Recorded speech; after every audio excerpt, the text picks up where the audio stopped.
बकरीद से ठीक पहले मुल्क के अलग अलग मुकामात में टकराव की तस्वीरें भी सामने आ रही हैं। बिहार से लेकर यूपी तक कुर्बानी को लेकर बहस तेज हो गई है। सियासतदानों के तले पल रही हिंदू तंजीमें मांग कर रही हैं कि बकरीद पर इको फ्रेंडली कुर्बानी हो और मुसलमान इसे मजहब और अकीदत से जुड़ा हुआ करार देते हुए अपना एतराज जाहिर कर रही हैं।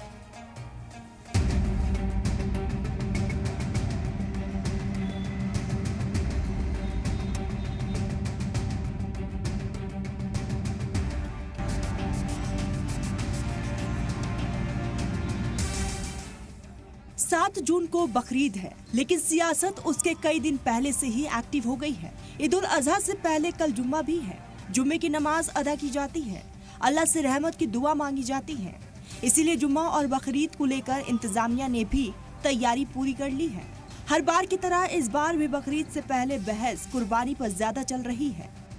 7 जून को बकरीद है और बकरीद को लेकर के पटना के गांधी मैदान को पूरी तरह से बंद कर दिया गया है। यहाँ तैयारियां चल रही हैं कि 7 तारीख को यहाँ जो नमाज अदा होगी वो 7:30 बजे सुबह होगी और तब तक पटना के लोगों को अब गांधी मैदान में एंट्री पर रोक लगा दिया गया है और ये कहा गया है कि ये अब 7 तारीख के बाद ही गांधी मैदान खुलेगा।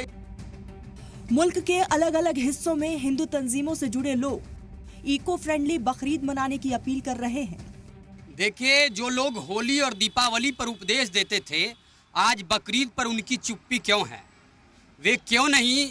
होली और दीपावली यदि इको फ्रेंडली हो सकती है तो बकरीद इको फ्रेंडली क्यों नहीं हो सकता है? पटना में हिंदू शिव भवानी सेना ने जेडीयू दफ्तर के पास एक पोस्टर लगाया जिसमें साफ लिखा है कि इस बार हो इको फ्रेंडली बकरीद। साथ ही वार्निंग दी गई है, अगर बैन जानवरों की कुर्बानी की गई तो उसका करारा जवाब दिया जाएगा। धर्म के नाम पर जो कुर्बानी का जो ये खेल खेला जा रहा है, यह वर्षों से चली आ रही जो गलत परंपरा है, इसका तो विरोध होना ही चाहिए। किसी भी धर्म के नाम पर किसी भी जीव की हत्या कहीं से उचित नहीं है और इसके हम लोग पक्षधर नहीं हैं। चाहे किसी भी धर्म में इस तरह की जो भी घटनाएं हो रही है, इसके हम लोग पक्षधर नहीं हैं। बाबा बागेश्वर ने भी बकरीद को लेकर इको फ्रेंडली बनाने की अपील की है। जीव हिंसा किसी भी संप्रदाय में, किसी भी कल्चर में, किसी भी संस्कृति में, किसी भी मजहब में है, निश्चित रूप से वो निंदनीय है। वो किसी भी प्रकार से हो, हम बलि प्रथा के पक्ष में नहीं हैं, इस प्रकार से हम बकरीद के भी पक्ष में नहीं हैं। दूसरी तरफ एएमयू के assistant professor doctor Rehan Ahmad ने भी बाबा बागेश्वर के बयान पर जवाब दिया है और इसे बेवजह का मुद्दा बनाया।